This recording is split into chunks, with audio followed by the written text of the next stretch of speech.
Episode kali ini alangkah terkejutnya Hana ketika dia mendengar kalau Tian ditahan di kantor polisi karena perbuatannya yang senonoh. Di sini pun Hana langsung ke kantor polisi dan langsung memeluk Tian dan menangis di pelukannya. Tian yang sudah tersadar dia memang difitnah oleh seorang wanita yang disuruh oleh orang yang tidak menyukai hubungan mereka dan ingin balas dendam kepada Tian dan juga Hana. Di sini pun Hana mengatakan dengan tegas kepada Tian dia akan berjanji akan melepaskan Tian dari kantor polisi dan dia sangat percaya kepada Tian. Dia tidak akan mungkin melakukan akan hal itu.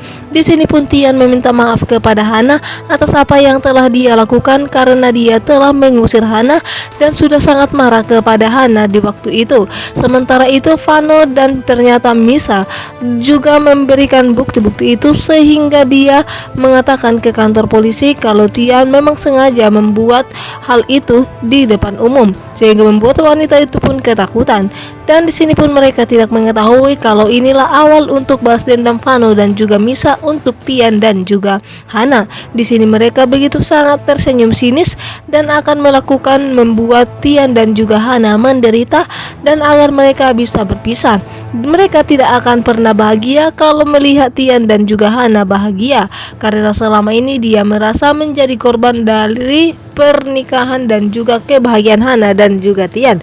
Dan di sini pun Tian yang belum bisa membuktikan kalau dia tidak bersalah, terpaksa polisi pun mengurungnya di tahanan. Sementara itu di mana Tian pun hanya bisa terdiam. Dia tidak menyangka kalau ternyata dirinya bisa dijebak oleh orang-orang yang tidak dia kenal itu. Dan di sini pun bukan hanya Hana yang akan meminta bantuan kepada keluarganya, begitu juga dengan Tasya. Dia pun begitu sangat syok dan terkejut, namun dia percaya 100% kalau Tian tidak akan pernah melakukan hal sekotor itu. Dia pun menghubungi Nathan dan meminta bantuan kepada Nathan agar Nathan bisa membebaskan Tian dari penjara. Dia tidak ingin melihat Tian berada di sana. Di sini pun Nathan begitu juga terkejut karena Nathan bagaimanapun orangnya dia percaya Tian itu tidak sebodoh itu melakukan akan hal itu.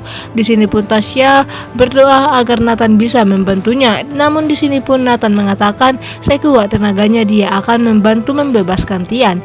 Namun di sini pun Tasya dan juga Nathan mengetahui kalau orang tua Tian yaitu seorang pengusaha yang terkenal yaitu Yuda. Pastinya dia akan menyewa pengacara yang terbaik untuk membebaskan putranya Tian.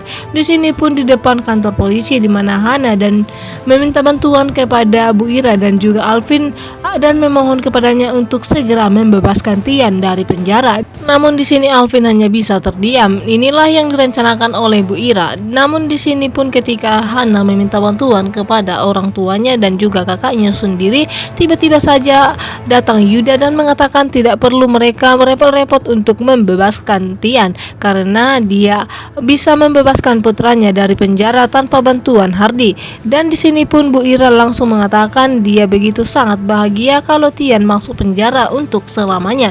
Begitu sangat marahnya Yuda mendengar ucapan yang dilontarkan oleh Ira kepada dirinya. Dan di sini pun dia berjanji setelah lepas Tian dari penjara dia tidak akan pernah membiarkan Tian tinggal serumah dengan Hana. Namun inilah yang direncanakan oleh Bu Ira dan juga Misa agar Tian dan Hana bisa berpisah. Di sini pun Tian hanya terdiam merenungi nasibnya. Dia tidak menyangka setelah menikah dengan Hana begitu banyak cobaan yang datang ke pernikahan mereka. Hana hanya bisa menangis dan berdoa kepada Sang Maha Kuasa agar diberi kemudahan untuk bisa bahagia bersama suami tercinta. Di sini pun Bu Ira yang begitu sangat egois dan dia begitu sangat licik. Ini semua gara-gara dirinya karena dialah yang membuat dan menyebabkan Tian bisa menjadi linglung dan juga bisa berubah-ubah sifatnya. Di sini pun juga di mana Yuda tidak sangat sudi jika Tian bersama dengan Hana selalu bersatu. Di sini pun di mana Tian begitu mendapat masalah di dalam sel, di mana teman selnya pun menganggap kalau Tian itu betul-betul melakukan hal sekotor itu sehingga mereka tidak terima dan menghajar Tian di dalam sel sehingga membuat Tian pun tidak sadar diri dan babak belur. Dan Tian pun hanya bisa meratapi nasibnya di dalam sel dan mudah-mudahan dia bisa bebas secepat mungkin.